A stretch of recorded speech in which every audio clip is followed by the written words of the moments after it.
Good evening from New York. This is Friday, October 6th, 32 days until the 2006 midterm elections. The good news for the Republican Party, no one is talking about Bob Woodward's book at the moment. The bad news, with little more than 4 weeks to go till Election Day, the Mark Foley sex scandal has fractured the GOP, putting the Democrats within striking distance of taking back the Senate, while quite possibly causing the Republican Speaker of the House to lose his mind. Our fifth story on the countdown, like a pendulum, a large pendulum, Dennis Hastert swinging back to blaming the Democrats for the mess that happened on his watch, calling the disclosure that a Republican congressman was at minimum sending sexually explicit instant messages to teenage boys a October surprise orchestrated by the opposition. Fellow Republicans yesterday urging the Speaker not to repeat the George Soros defense. They told the Chicago Tribune it was, quote, incredibly inept. Speaker Hastert, however, ignoring the advice, now telling the conservative website Newsmax.com late Thursday evening that the timing of the disclosure was, quote, suspicious. Quoting again, on the last day after Foley can't get his name off the ballot and we're leaving for a national campaign and then this thing falls, it's kind of an October surprise, I guess you'd call it. Speaker Hastert adding that there's plenty of blame to spread in the media's direction. Quote, you know, the press has its own values and where it wants to be. They're feeding on this, and I don't think they have much more to talk about in Washington right now, so it's just full time. They're looking for a story for sure.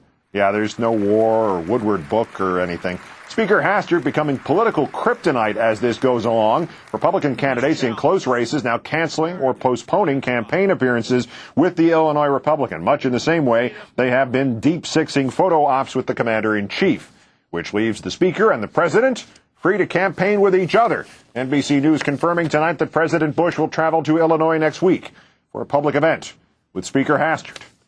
For more on the Speaker's mindset and whether his claims come close to passing the proverbial smell test, time now to bring in our own political correspondent, David Schuster, who is in Washington. David, good evening.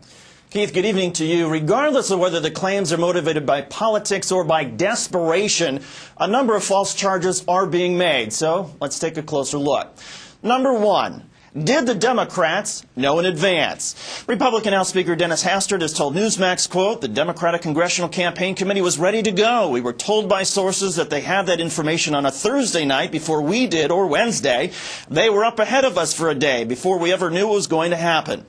Hastert won't tell us how he knows this or who his sources are, but more importantly, Brian Ross of ABC News, who first broke the Foley story, said ABC sources, to the extent they had party affiliations, were Republicans, and Ross didn't share his story with the Democratic Party. And the Hill newspaper, which matched ABC's reporting early on, said their source on the Foley revelations was a Republican Hill staffer. Number two, did the Republicans work for Foley's resignation?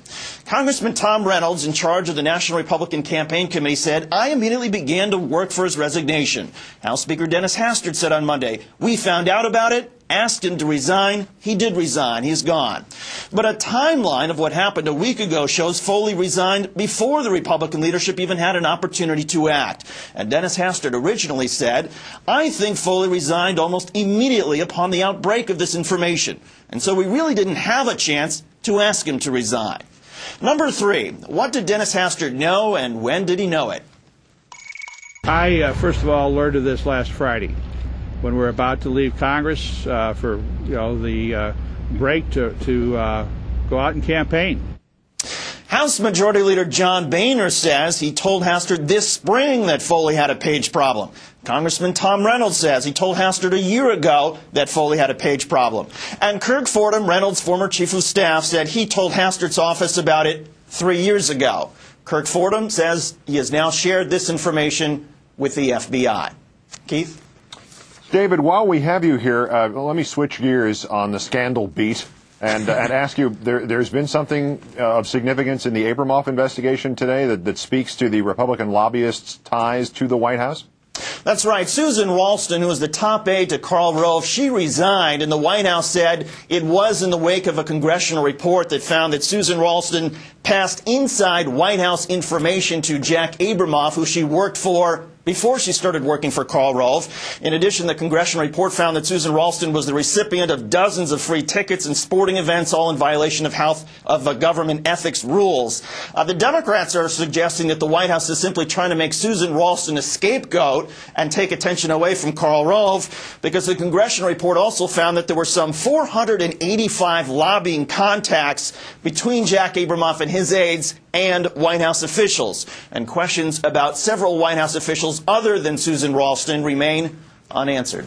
Keith?